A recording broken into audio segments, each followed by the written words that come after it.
Welcome back to Sports Radio 95.9 The Fan. My name's Mark, and yes, this is the Mark Moses Show, weekday afternoons from 3 to 6 p.m. And right now here on the Club 52 hotline, one of my favorites in the world of covering college football. His name is Phil Steele, and he writes the Phil Steele's College Football Preview. And you can check out his website, philsteele.com, for everything related to the world of college football. Phil, how you doing today, man? Hey, real good, Mark. How about yourself? Hey, I'm doing just fine, and I know it's kind of the dead of summer right now, but are you excited for a new season of college football? I know it's right around the corner. Yeah, every year you get excited. And I've been a college football fan since I've probably been 4 years old. So I've been excited about college football a long, long time. And I tell you what's fun, Mark, is, I've got the magazine deadline. During the season, I work 100 hours a week. Now I can kick back, work 50, 60 hours a week, do 7 to 10 radio shows a day. And this is my fun 2 months of the year. Oh, that's good to hear. You bring that up. You're working 100 hours a week on the magazine. How long have you been making the magazine? I'm a big fan of it. I read it every year. How long have you been doing the magazine? You know, the magazine is actually in its 20th year this year. And, the amazing thing is people go, what made you start doing a college football preview magazine? And, I'll go back to 1989. Mo Elewanobi won the Outland Trophy for BYU. And I was writing a football newsletter at the time, and I would make notes from all the preseason magazines were out there. I didn't even have that guy on my list anywhere. Not a single magazine mentioned him that summer. So I said, I've got to start doing the information myself. As you can tell by my magazine, I need information on top of information. So I started compiling the information myself. I think it was back in 1994. Somebody came up and saw the sheets I had and all the info, and they said, why don't you turn this into a magazine? So I tried it way back in 1995. That first edition was less than 200 pages, believe it or not. It was black and white newsprint. We had one national cover, which had 9 different players on it, and we put it out to give it a little test run. It seems like every time someone got their hands on a copy, they need to have that copy the next year. So we transitioned into full color about 5 to 6 years later. Now we do regional covers, and the magazine's all the way up to 352 pages. We give a full 2 pages on each of the 128 teams, and we give the same amount of coverage to a team like Idaho or Georgia State that we do to the Alabamas and Oklahomas of the world, and all the information is on the same spot of every page. Well, Phil, I know it's you and a staff. You guys work nonstop. I mean, it's a great magazine, and if you haven't checked it out, it's on newsstands now. Phil Steele's College Football Preview. What about access from the different universities? I know it might be easier than it was 20 years ago, but are there still some that we're not going to talk to you? And are there others that hey, you can get any info you want? Yeah, I think it's pretty much the latter right now. Almost everybody, I get to talk to the head coaches during the off season, and what we do is we spend a full hour breaking down their team. I send them my sheets over, which have every single player on the team. I get a comment about every single player from every coach I interview. Now, I don't interview every coach. There's 128 coaches out there. First of all, there's no way you can get all those schedules, their schedule and my schedule, combined, because the coaches are busy as well to get all 128 in. But I would say each year I get to interview about 75 to 80 of the coaches, and I find the universities, especially with me being on every single voting award out there, they're more than happy to send the information my way. I want to get your thoughts on the 4-team playoff, because that's going to be a voting selection now. No more computers. It's going to be a 13-person panel. What are your thoughts on the playoff? I mean, is this good for college football?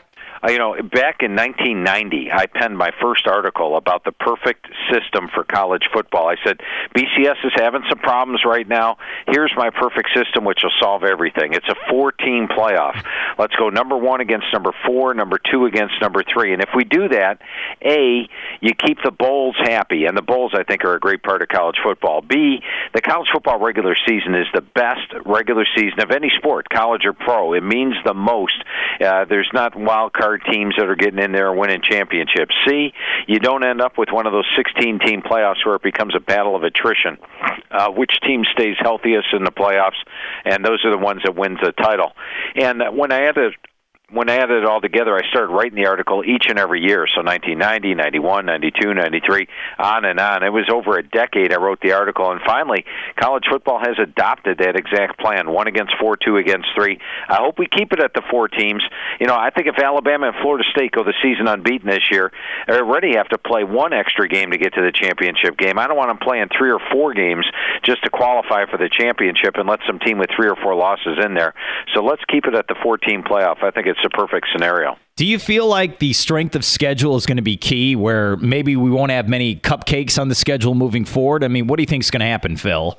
That's exactly what we're going to have to see. Now, if the committee comes out this first year and takes a 2-loss team over a 1-loss team based on strength of schedule, or a 1-loss team over an unbeaten team based on strength of schedule, I think you'll see the athletic directors around the country scrambling around, trying to toughen up those non-conference schedules immediately. Now, if that doesn't happen and we pretty much stay status quo, then I don't think there will be the same amount of pressure, and I don't know if we'll see the non-conference slates tighten up. So a lot depends on what happens these first few years of the committee. We're here with Phil Steele with Phil Steele's college football preview on newsstands now. Follow him on Twitter at PhilSteele042 or their website, PhilSteele.com. Excited to get this guy on right now on the Club 52 hotline. Let's go over actual teams, and I got to start with the number one team I cover, the Florida Gators. 4-8 last year. How do you feel like they can improve with Muschamp? I know he's got Roper coming in as the OC. How can this team improve and maybe keep Will Muschamp's job moving forward? I don't think he's going to have any trouble retaining his job. In fact, I think Florida is a contender in the SEC West this year. I have my number 2 most improved team in the country. In fact, I've got them going from winning 4 games last year to a potential double-digit win season and a potential SEC East title. Now, remember, back in 2012, the Gators, not a lot of fans were high on the Gators. They're coming off a 7-6 year, yet I had them right there at the top, and they almost played in the national title game. Here's what I like about Florida this year. I'm going to start with the defense. If you follow Florida's defense, you know that that's been the strength of the team recently. Well, last year in the first 6 games, they had perhaps the best defense in the FBS. They were giving up 235 yards per game. Now, they got hit hard by injuries. They also had the disadvantage of playing an FCS school like Georgia Southern that runs the option. But basically, they gave up 396 yards down the stretch, and that really hurt them. This year, they get those injured players back. All 3 units, the defensive line, linebackers, DBs, rank in my top units. In fact, rank in my top 19 in the front of the magazine, 2 of them in the top 10. I feel Florida, once again, has a potential for a top 10 or perhaps even top 5 defense. You look at them offensively, and let's face it, that hasn't been the strength. These are a team that's been averaging about 20 points per game in recent years. Well, I do like the fact that Kurt Roper comes in. He's done more with a lot less talent at Duke, and I thought he blended well with Jeff Driscoll in the spring. And speaking of quarterbacks, I mean, Driscoll goes down last year, then Tyler Murphy goes down. Who would have expected Skylar Morningweg to get 3 starts last year? I think they're going to be much more stable at QB. Same thing at running back. Calvin Taylor, Matt Jones, Mac Brown all started last year due to injuries. They're all 3 back and healthy. And Florida's really had trouble uncovering that feature wide receiver recently. I think they may uncover him this year. And keep your eyes on DeMarcus Robinson. He only had 5 catches last year, but I'm expecting big things from him. The offensive line will be better with the new coordinator. And then also when you look at Florida, you have to look at the special teams. They're a top 25 unit there. Now let's look at the schedule. When you look at the SEC East, they get South Carolina at home. They play Georgia at a neutral site. In fact, this is one of those years, you know, it happens every other year. Florida plays just 3 true SEC road games. Well, one of them is against Tennessee. One of them is against Vanderbilt. Yes, they do draw Bama out of the West on the road, but I can see them being favored in their other 2 SEC road games. And this is a Florida team that's ready to make some hay this year. So I'm thinking 4 wins last year, potential for double-digit wins this year, potential for an SEC East title. They will have to get past South Carolina and Georgia, but they don't have to face either one on the road. They are my number 2 most improved team in the country. We're here with Phil Steele, Phil Steele's college football preview on newsstands now, and I got to ask you about the SEC as a whole then. What are your thoughts on this conference? I know it's murderer's row with most people's schedules if you play in the SEC. What are your thoughts on these 14 teams? Well, I'm going to go way out on a limb here, Mark, and I'm going to say that the SEC is the best conference in college football. How's that for making a huge statement? I like it. You know, the SEC has been king for a long time. It remains king. It is the toughest. And you just look at that, the SEC West, for example. I've got a team like Texas A&M picked 6th in the West. You look at Arkansas at 7th, they're a potential bowl team. And you go over to the East this year, I think Kentucky's an improved team. Vanderbilt's coming off a pair of 9-win seasons, and I've got them finishing 7th. The SEC is still, by far, the toughest conference in college football. And I heard a couple of analysts, or at least one on the ESPN was saying we ought to grade team schedules based on their non-conference slate. I think we ought to base it on the entire slate. In the SEC, if you're playing that type of schedule, you're playing one of the elite schedules in the country. What about Florida State? It's the other big team I cover here in the state of Florida. They won the national title, and can they be better in 2014 with Winston and the crew coming back? You know, it's always tough to repeat, and that's one thing they got going against them. But to answer your question, the answer would be yes, they could actually be better this year. When I look at Florida State, you know, you look at the Final Four playoffs, Mark, and at this time of year, if you put the bracket down on your desk, you should grab a pencil because, you know, a lot of things are in flux. It's before the season even begins, and you're trying to figure out the Final Four. But if I'm going to take one team, and I'm going to grab a pen and fill them in my Final Four, it's the Florida State Seminoles. And when I rank the units in the front of the magazine, it's not just that Florida State is ranked in my top units in all 8 position categories. You would probably expect that. Mm-hmm. But their weakest unit is actually running back. And at running back, I rate them the 12th best running backs in the country. Now, when that's your weakness, you got yourself a pretty good team. All the other units rank in my top 10, including the number 1 special teams in the country. And then you factor in that schedule. They only play my number 46 schedule this year. Yes, it's Oklahoma State in the opener, but Oklahoma State only has 8 returning starters. Looks like a rebuilding year for them. Yes, they have to play Louisville on the road, but Louisville lost Teddy Bridgewater. They lost Charlie Strong. I actually have Florida State a double-digit favorite in every single one of their games. I've got the pen out. I'm marking down Florida State. I feel they will be in the Final Four. What about the Big Ten with expansion? I think this is the last maybe for expansion where you had Rutgers and you had Maryland. What are your thoughts on the Big Ten Conference? Because you know they want to get into that 14 playoff. And I think they can. They're probably going to need to get a team to go unbeaten, though. I think if it's a one-loss Big Ten team versus a one-loss Pac-10 team or a one-loss Big 12 team or a one-loss SEC team, they're going to struggle. So they probably need to keep somebody unbeaten this year. And well, you look at the big matchup is probably Ohio State at Michigan State. Those will be your top 10 teams. They play each other on November the 8th. That's going to be a big game, big day for college football. But overall, I think the Big Ten is getting a little bit stronger. Now, the addition of Maryland and Rutgers, I think when you look at those two, if you follow when Nebraska came into the league, the Big Ten gave them a very difficult schedule the first year. Well, they gave both Maryland and Rutgers difficult schedules the first year. In fact, they plunked them in the same division as Ohio State, Michigan, and Penn State, making it difficult. I think Rutgers has taken a large step up in level of competition, going from the AAC to the Big Ten. But I think Maryland's taken a sort of sidewise move in. The ACC is comparable to the Big Ten, and I think Maryland will fare better than expected. So overall, I like the conference. I like the fact they're expanding now into the New York region, into Maryland's region down there with Virginia and Washington, D.C. and all that around there. And I think the Big Ten is a conference that will get stronger. They're not ready to contend for one of the top conferences.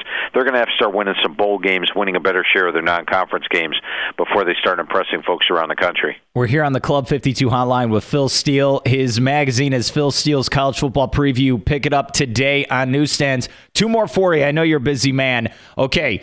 Give me 2 favorites for the Heisman because I know you vote for it. Who are your favorites going into the season who are really going to get a lot of votes once it comes December?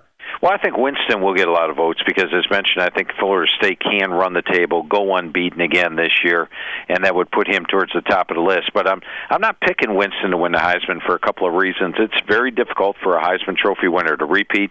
Naturally, it's only happened once in history, and that was Archie Griffin with Ohio State way back in the 70s. The first thing they've got going against them is every single opponent will give them their A game. They're playing against the Heisman Trophy winner. And B, as Heisman voters, I've seen that the Heisman voters look at returning champs and they say, look at their stats, and you really have to beat last year's stats and last year's production. Well, Winston had a lot of big games on the road against ranked teams last year, had fantastic passing numbers, running numbers, and led his team to a national title. What do you do to top that? So it might be tough for him to repeat. I went with Marcus Mariota as my Heisman winner this year, and if you followed Oregon, Oregon's offense was practically unstoppable during the first 8 or 9 games last year. Then Mariota got banged up, and they struggled a little bit down the stretch in the regular season. I think if Mariota stays healthy all year, they stay in that unstoppable mode for the good portion of the year, he could have the highest-ranked offense in the country. And when you talk to NFL scouts, there's 2 quarterbacks right at the top of everybody's list, Marcus Mariota and Jameis Winston. So I think with the NFL chances, with the fact they could have the most potent offense, I'm going to go with Mariota to win the Heisman. Okay, last but not least, Who you like in the 4-team playoff? And I know you said you penned in Florida State already, so maybe I should ask you, who are the other 3 to the 4-team playoff? That's sort of like asking who's the second best conference in college football. You don't even have to ask that first one. In the 4-team playoff this year, I do have Florida State in there. My number 4 team, I'm going with Oklahoma. And with Oklahoma, they're a team that, when they beat Alabama in the Sugar Bowl, I thought they might be overrated coming into the year. But after doing my 9 sets of power ratings, playing it into the schedule, I do have them favored in all 12 games this year. I've got them getting into the Final Four. We talked about the Big Ten earlier. I think Ohio State survives that test on November the 8th at Michigan State. Comes out of the season unbeaten this year. Braxton Miller's back. They've got potentially, and I do rate it, the best defensive line in the country. I know SEC fans are right now just gasping and holding their breath, but take a look at this Ohio State defensive line. If you get a chance this year, they've got players like Noah Spence, Adolphus Washington, Michael Bennett, Joey Bosa, outstanding defensive front four, and perhaps the best D-line in the country. But the team I've got Florida State playing in the national title game, and I think it would make for just a tremendous matchup, is the Alabama Crimson Tide. And when you look at Alabama this year, yes, they have a first-year starting quarterback, but it's not just any first-year starting quarterback. Jacob Coker's a redshirt junior. He's 6'5", 235. NFL scouts are looking at him. He took Winston right to the wire last year for the starting quarterback job in Florida State. I thought at the time that they were just blowing smoke there, but no, they weren't. He really did battle them out. First-year starting quarterbacks do extremely well. Won the last 2 Heisman trophies, 3 of the last 4 national championships. Both teams in the national title last year at first-year starting quarterbacks. Alabama's got my number 1 set of running backs, number 2 set of receivers, number 8 offensive line, and perhaps the best defense in the country. And then factor in their schedule. They do have to play LSU and Mississippi on the road, but I've got them a slight favorite in each of those games. I've got Alabama favored in all their games, and I got to tell you, if you're Jimbo Fisher, Mark, is there one guy you want to look across the field on that national championship game that you don't want to see on the other sideline? It would be Nick Saban, and I think that would make for a tremendous game. Yeah, and what you brought up also, Coker versus Winston. That would be awesome. Oh, man. Awesome. Well, his name is Phil Steele, and he's with the College Football Preview Magazine. Phil Steele's College Football Preview Magazine. Yeah, there you go. Phil, I appreciate your time. I know you're a busy man, and I hope I can get you on again. That sounds good, Mark. I always enjoy talking football, and a lot of fun talking football with you tonight.